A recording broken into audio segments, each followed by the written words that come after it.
Este lunes, como bien saben y como estamos indicando ya durante toda la mañana, finaliza la tregua de 4 días que Hamás e Israel firmaron a cambio de la liberación de 50 presos israelíes capturados en aquel ataque del 7 de octubre y de 50 prisioneros palestinos en cárceles de Israel, muchos de ellos sin juicio ni sentencia previa.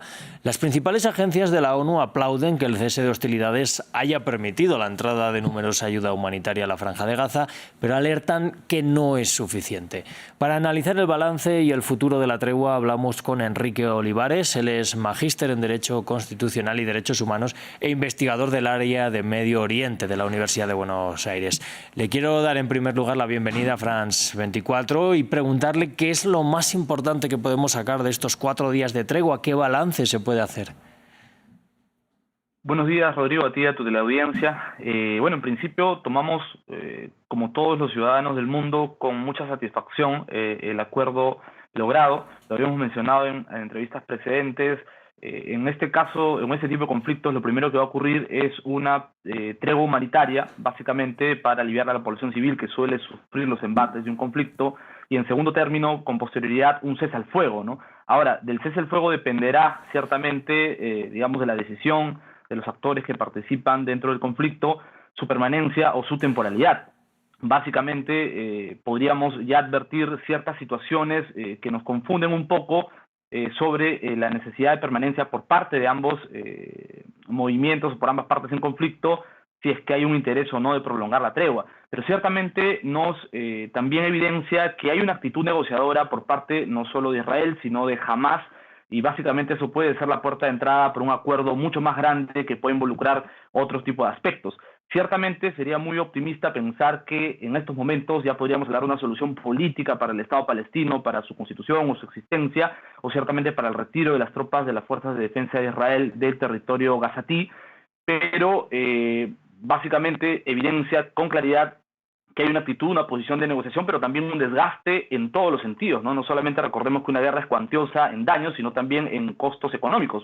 Realmente en Israel se sopesa que al día hay una pérdida de 250 millones de dólares por el despliegue militar que se ha generado.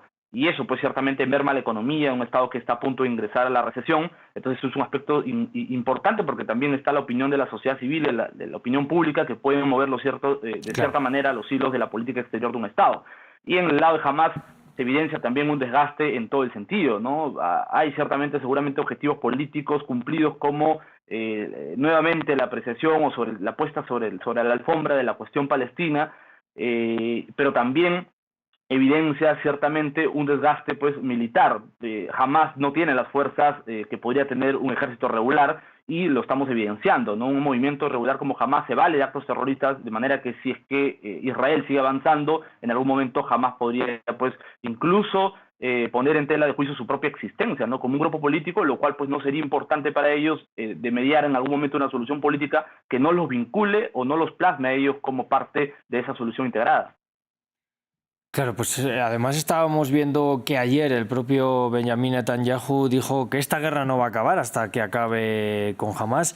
Entonces, ¿es esta una meta posible? ¿Ve usted posible que Israel pueda acabar con Hamás en estos momentos? Muy buena pregunta, Rodrigo. Yo creo que cualquier movimiento político que expresa un sentir o un clamor popular, ¿no?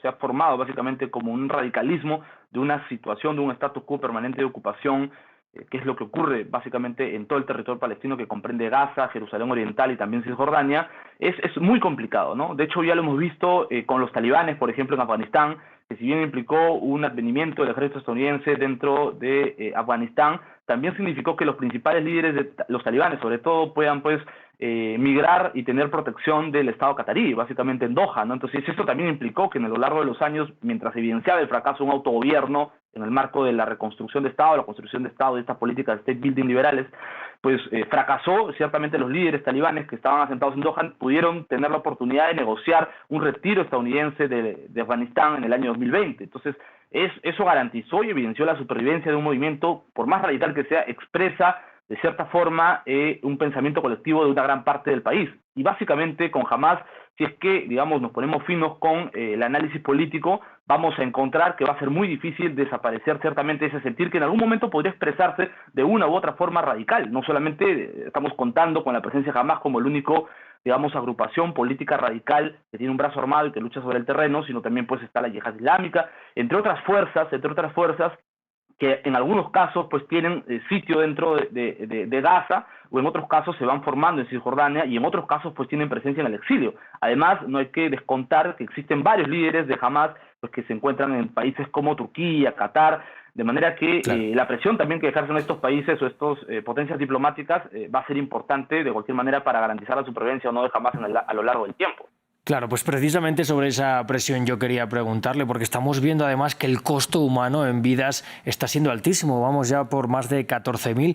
¿Hasta dónde va a permitir la comunidad internacional este costo humano de la guerra, de los bombardeos de Israel sobre la Franja de Gaza para acabar con Hamás? Porque hemos visto además presiones ya muy claras por parte de Bélgica, de España, que además derivaron en esa llamada a consultas a los embajadores por parte de Israel, pero también otro tipo de comentarios un poco más velados, no tan duros, pero que van un poco en el camino a decirle a Israel, cuidado que está habiendo un coste humano demasiado alto ya.